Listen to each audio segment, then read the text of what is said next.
Hello guys, welcome back to our channel. இன்றைக்கி நம்ம வீடியோவில் விநாயகர் சதுர்த்தி ஸ்பெஷல் பால் கொழுக்கட்டை எப்படி செய்யலான்னு பார்ப்போம். யூஸ்வலாக செய்கிறத விட கொஞ்சம் டிஃப்ரெண்ட்டாக செஞ்சோம்னா டேஸ்ட் நல்லா ரிச்சாக இருக்கும். வாங்க இதை இப்போ எப்படி செய்யலான்னு பார்ப்போம். ஃபர்ஸ்ட் ஒரு பவுலில் 1 கப் அரிசி மாவு, அப்படி இல்லைன்னா கொழுக்கட்டை மாவு கிடைக்கும், அதையும் நீங்கள் சேர்த்துக்கலாம். அரிசி மாவு சேர்க்குறப்ப அது ஒரு தடவை நல்லா வறுத்துட்டு சேர்த்துக்கோங்க. நெக்ஸ்ட்டு இதோட 1/4 கப் துருவின தேங்காய், தேவையான அளவு உப்பு, அப்புறம் கொஞ்சமாக எண்ணெய் இல்லாட்டினா நீங்கள் நெய் கூட சேர்த்துக்கலாம். இது எல்லாத்தையும் சேர்த்து லைட்டாக ஒரு தடவை கையால் மிக்ஸ் பண்ணி விட்டுக்கோங்க. உப்பும் எண்ணெயும் எல்லா சைடும் படுற மாதிரி நல்லா கையால் மிக்ஸ் பண்ணி விட்டதுக்கப்புறமா இதில் நம்ம இப்போ தண்ணி சேர்த்துப்போம். இதுக்கு பச்சை தண்ணி சேர்த்துடக்கூடாது. நல்லா கொதிக்க சூட்டில் இருக்கிற சூடு தண்ணியை கொஞ்சம் கொஞ்சமாக சேர்த்து ஸ்பூனால் லைட்டாக கிண்டி விட்டுட்டு வச்சுக்கோங்க. தண்ணியும் மாவும் நல்லா மிக்ஸ் ஆகிற அளவுக்கு ஸ்பூனால் நல்லா கிண்டி விட்டுக்கோங்க. இந்த மாதிரி கிண்டி விட்டதுக்கப்புறமா தண்ணியோட சூடு லைட்டாக ஆறுனதுக்கப்புறம் நீங்கள் கையால் மிக்ஸ் பண்ணி விட்டுக்கலாம். அதுவரை ஸ்பூனால் இந்த மாதிரி கிண்டி விட்டுக்கோங்க. ஸ்பூனால் நல்லா மிக்ஸ் பண்ணி விட்டாச்சு. இப்போ தண்ணியோட சூடெல்லாம் ஓரளவு ஆறி இருக்கும், பொறுக்கிற அளவுக்கு இருக்கும்.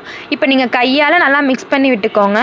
இது சப்பாத்தி மாவு பதத்துக்கு நீங்கள் உருட்டணுன்ற அவசியம்லாம் கிடையாது. மாவு எல்லாம் ஒன்றா சேர்ந்து வர அளவுக்கு இந்த மாதிரி கையால் ஒன்று மேலே ஒன்று வச்சு மிக்ஸ் பண்ணி விட்டுக்கோங்க. நம்ம சின்ன சின்ன பால்ஸாக தான் பிடிக்க போகிறோம். ஸோ அதனால் நீங்கள் ஃபுல்லாக திரட்டி வைக்கணும்னு அவசியம் கிடையாது. அதுக்கப்புறமா கொஞ்சமாக மாவு எடுத்து இந்த மாதிரி சின்ன சின்ன பால்ஸாக உருட்டிக்கோங்க.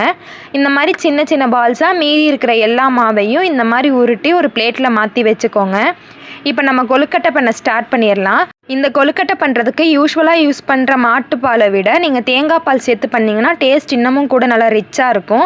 ஸோ அதுக்காக நான் இன்றைக்கி 3 கப் தேங்காய் பால் எடுத்திருக்கேன். ஃபர்ஸ்ட்டு 2 கப் தேங்காய் பால் சேர்த்துக்கலாம். இந்த 2 கப் தேங்காய் பால் வந்துட்டு நீங்கள் செகண்ட் டைம் அரைக்கிறப்ப கிடைக்கிற தேங்காய் பால். ஃபஸ்ட் டைம் அரைக்கிறப்ப கிடைக்கிற தேங்காய் பால் 1 கப்பு வந்து நீங்கள் தனியாக எடுத்து வச்சுக்கோங்க. இப்போ இந்த 2 கப் தேங்காய் பாலோட 1/4 கப் மாட்டுப்பால் சேர்த்து நல்லா ஒரு தடவை இந்த மாதிரி மிக்ஸ் பண்ணி விட்டுக்கோங்க. இந்த மாதிரி மிக்ஸ் பண்ணி விட்டதுக்கப்புறமா பால் பொங்கி வரும்போது நம்ம செஞ்சு வச்சுருக்க உருண்டையெல்லாம் இப்போ இது கூட சேர்த்துக்கலாம். ஸ்டவ்வை மீடியம் ஃப்ளேமில் வச்சுட்டு நம்ம உருட்டி வச்சுருக்க அரிசி மாவு உருண்டையெல்லாம் இப்போ இதில் ஒன்றா சேர்த்துக்கோங்க. இந்த மாதிரி எல்லாத்தையும் சேர்த்ததுக்கப்புறமா கொஞ்சம் நேரம் கிண்டி விட்டுக்கோங்க. அப்போ தான் கீழே அடி பிடிக்காமல் இருக்கும். உருண்டைகளை சேர்க்கும்போது முழுசாக கொட்டிடாமல் இப்படி ஒன்றா எடுத்து போடுங்க. நீங்கள் ஃபுல்லாக கொட்டிட்டிங்கன்னா அது உடஞ்சி போக சான்ஸ் இருக்குது. ஸோ அந்த மாதிரி ஒன்றா எடுத்து போட்டுட்டு ஒரு கரண்டி வச்சு இந்த மாதிரி லைட்டாக கிண்டி விட்டுக்கோங்க, அடி பிடிக்காமல் இருக்கிறதுக்காக.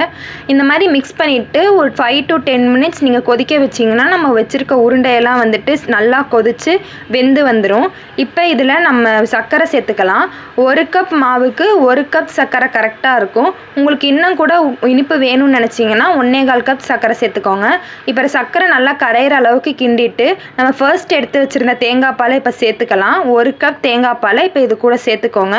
கூடவே நம்ம பிணையிறப்பே கொஞ்சம் மாவு எடுத்து வச்சுக்கோங்க. ஸ்டார்டிங்கில் அந்த மாவே இது கூட சேர்த்துட்டிங்கன்னா நமக்கு கொழுக்கட்டை நல்லா கெட்டியாக வரும். எல்லாத்தையும் சேர்த்து இப்படி மிக்ஸ் பண்ணி எடுத்திங்கன்னா நம்ம பால் கொழுக்கட்டை ரெடி ஆயிரும். இதில் லாஸ்ட்டாக கொஞ்சமாக ஏலக்காய் தூள் சேர்த்துக்கோங்க. நான் சேர்க்க மறந்துட்டேன். அவ்வளவுதான், நம்ம ஈஸி அண்ட் டேஸ்டியான குயிக்காக செஞ்சு முடிக்கிற பால் கொழுக்கட்டை ரெடி ஆயிருச்சு. இந்த வீடியோ பிடிச்சிருந்தா மறக்காமல் சப்ஸ்கிரைப் பண்ணிக்கோங்க. பாய்.